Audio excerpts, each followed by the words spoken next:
Imagine for a second that you're sitting in the Situation Room. It's 2:17 a.m. Washington time. The lights are dim, the screens are glowing.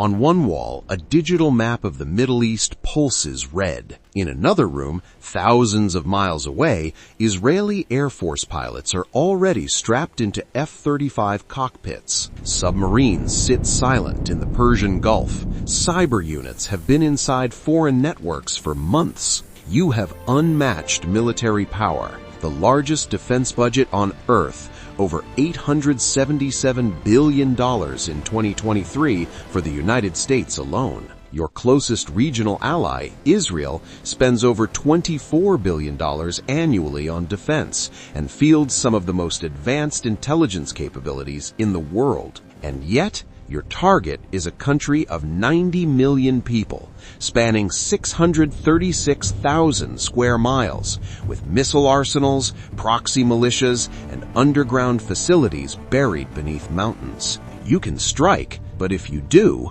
oil could spike above $150 a barrel. U.S. bases in Iraq, Syria, and the Gulf could come under fire within hours. Hezbollah's 150,000 rockets could rain down on Tel Aviv. So what do? Do you go for a lightning strike? A cyber blackout?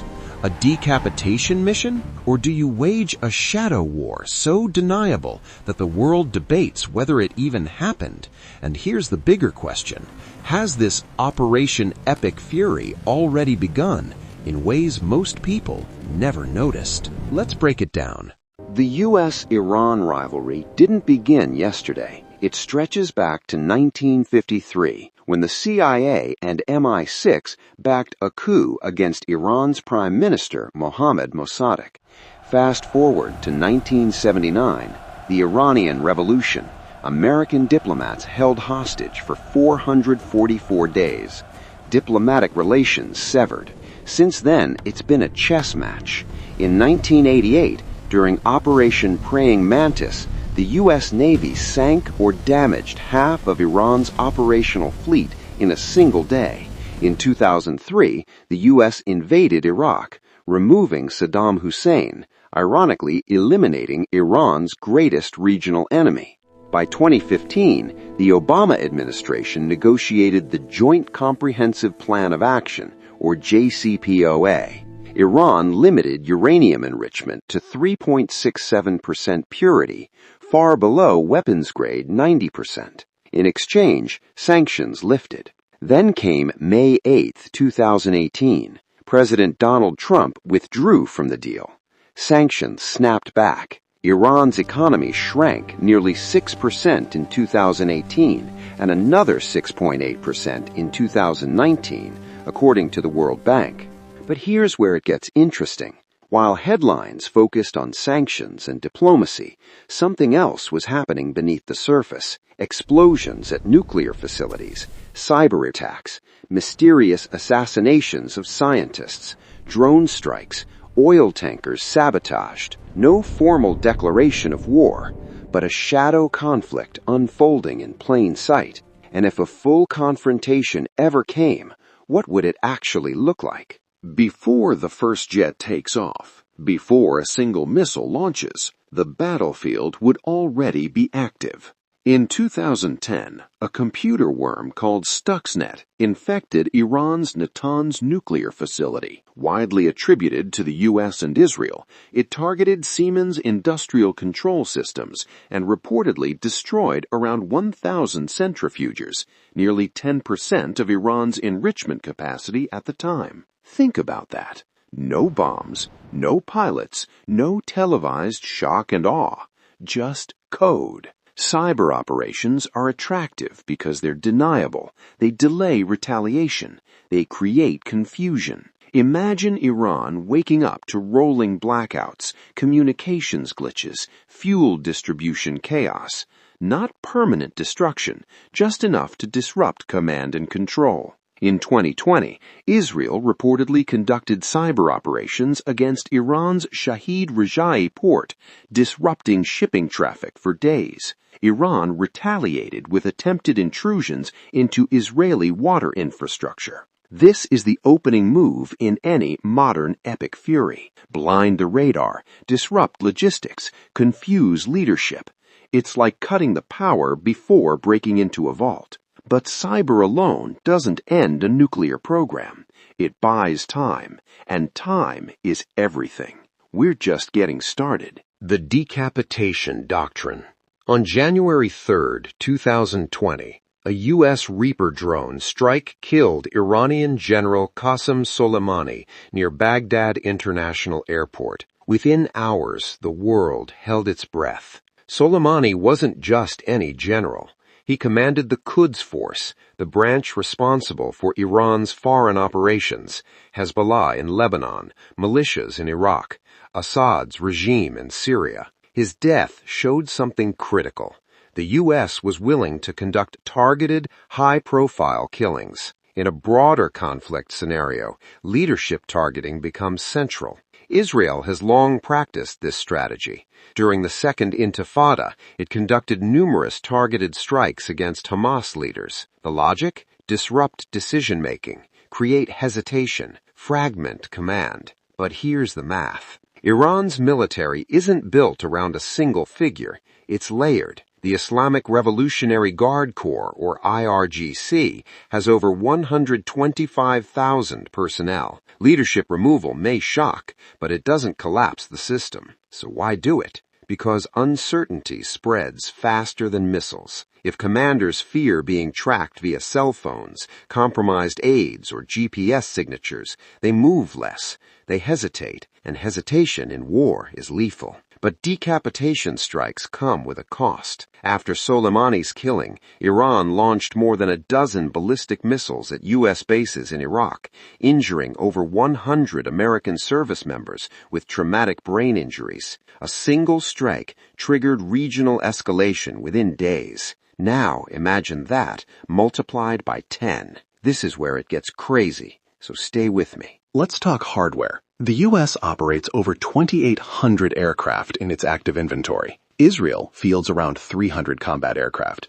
including advanced F-35I Adir stealth fighters. Iran? Roughly 300 aging aircraft, many dating back to the 1970s. On paper, it's not even close. But air superiority isn't just about dogfights. It's about air defenses. Iran has Russian-built S-300 systems, domestically produced Bavar 373 missiles, and a dense network of radar installations. Key nuclear sites like Fordo are buried deep inside mountains. Some estimates suggest 80 to 90 meters underground. You don't just bomb that. You need bunker-busting munitions like the U.S. GBU-57 massive ordnance penetrator, weighing 30,000 pounds. Israel reportedly does not possess this specific weapon, meaning U.S. involvement becomes critical for certain targets. Let's do the math. A sustained air campaign over several days could involve hundreds of sorties. Precision-guided munitions cost anywhere from $25,000 to $100,000 each. Multiply that by thousands. This isn't a single night operation.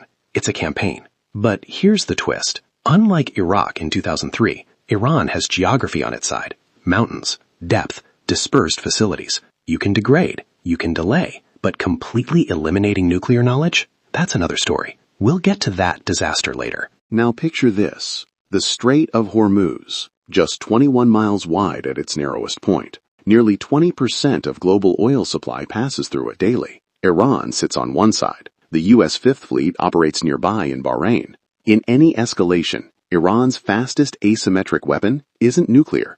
It's maritime disruption. Swarm boats, naval mines, anti-ship missiles like the Noor, with a range of about 120 kilometers. In 2019, attacks on oil tankers near Fujairah rattled markets. Oil prices spiked nearly 4% in a single day. Now scale that up. Insurance premiums surge. Oil hits $150. Global inflation spikes. The U.S. Navy can reopen shipping lanes, but not instantly. Minesweeping takes time. Convoys require coordination. This isn't just a military battle. It's an economic boa constrictor tightening around the global economy. Quick pause. If you're realizing how interconnected this is, hit subscribe. Because geopolitics isn't abstract. It's in your gas prices. And we're not done. Iran doesn't fight alone. Hezbollah in Lebanon, Shia militias in Iraq, Houthis in Yemen, networks in Syria. Hezbollah alone possesses an estimated 150,000 rockets and missiles. according to Israeli defense sources. If Israel strikes Iran directly, Hezbollah likely activates Tel Aviv, Haifa, critical infrastructure. Israel's Iron Dome intercepts many short-range rockets, but not all. And against massive barrages, interception rates drop. This turns into a multi-front war. The Houthis have already demonstrated long-range drone capabilities, striking Saudi oil facilities in September 2019, temporarily knocking out 5% of global oil production. That was a preview. Iran's doctrine revolves around layered retaliation. Direct confrontation invites indirect chaos. This is why decision-makers hesitate, because the map doesn't just show Iran, it shows a web.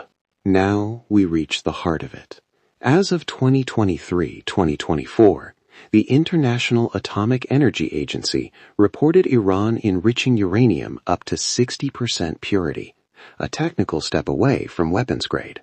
Breakout time, the period needed to produce enough fissile material for one bomb, has reportedly shrunk from over a year under the JCPOA to potentially mere weeks. But building a bomb isn't just enrichment.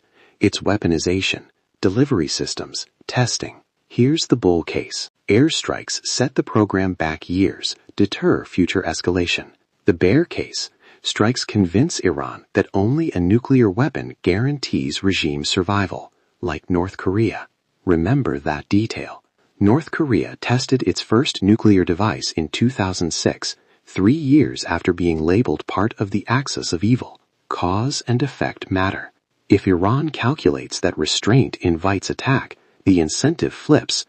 And that's the paradox. Before bombs, sanctions. Since 2018, U.S. sanctions slashed Iranian oil exports from about 2.5 million barrels per day to under 500,000 at their lowest point. GDP contraction, currency collapse, inflation soaring above 40%. Economic warfare aims to force political change without firing a shot. But here's the uncomfortable truth. Sanctions often entrench hardliners. Smuggling networks grow. China increases discounted oil purchases. Alternative financial channels develop. It becomes a slow-burn financial siege. Like medieval warfare. Starve the castle before storming it. But what happens when the castle adapts? We're just getting to the breaking point. Imagine it's 3:40 a.m. Stealth aircraft cross into contested airspace. Cyber disruptions hit Iranian radar networks. Within minutes, precision-guided munitions strike key facilities, Natanz, missile depots, IRGC command sites. Explosions light up the desert. Oil jumps 12% before markets even open. Within hours, Iran responds. Ballistic missiles launch toward U.S. bases in Qatar, Bahrain, Iraq. Hezbollah rockets streak toward northern Israel. Shipping halts in the Strait of Hormuz. Global markets plunge. The U.S. deploys additional carrier strike groups. Israel mobilizes reserves. Over 300,000 personnel could be called up. Casualties mount on both sides. Infrastructure damaged. Cyber attacks ripple across financial systems. Who wins? In the short term, the U.S. and Israel likely degrade nuclear and military facilities significantly, billions in damage. But Iran doesn't collapse. Instead, it doubles down. Parliament votes to withdraw fully from nuclear oversight. Enrichment accelerates underground. Proxy attacks intensify. The world stands at the edge of a regional war, pulling in Saudi Arabia, the UAE, maybe even Russia diplomatically. No occupation, no regime change. Just escalation layered on escalation. That's the breaking point. Now, before you sit back and think this is just hypothetical, look at the patterns. Shadow cyber exchanges, assassinations of nuclear scientists, like Mohsen Fakhrizadeh in November 2020, Israeli strikes on Iranian-linked targets in Syria numbering in the hundreds over the past decade. This isn't theory, it's rehearsal. This is the canary in the coal mine. The lesson? Modern wars aren't declared. They accumulate. China watches, Russia watches. Gulf states hedge their bets. Oil markets twitch at every headline. The next conflict may not begin with a speech. It may begin with a glitch. Before we continue, let me know in the comments. Do you think airstrikes would stop Iran's program or accelerate it? Because history suggests something uncomfortable. Bombing knowledge rarely works. So, what does Operation Epic Fury teach us? First lesson, power is no longer just about tanks and jets. It's cyber networks, proxies, economics. The battlefield is layered. Second lesson, deterrence cuts both ways. Strike to prevent a threat, and you might create a bigger one. Remember North Korea. Third lesson, in an interconnected world, regional war becomes global shock.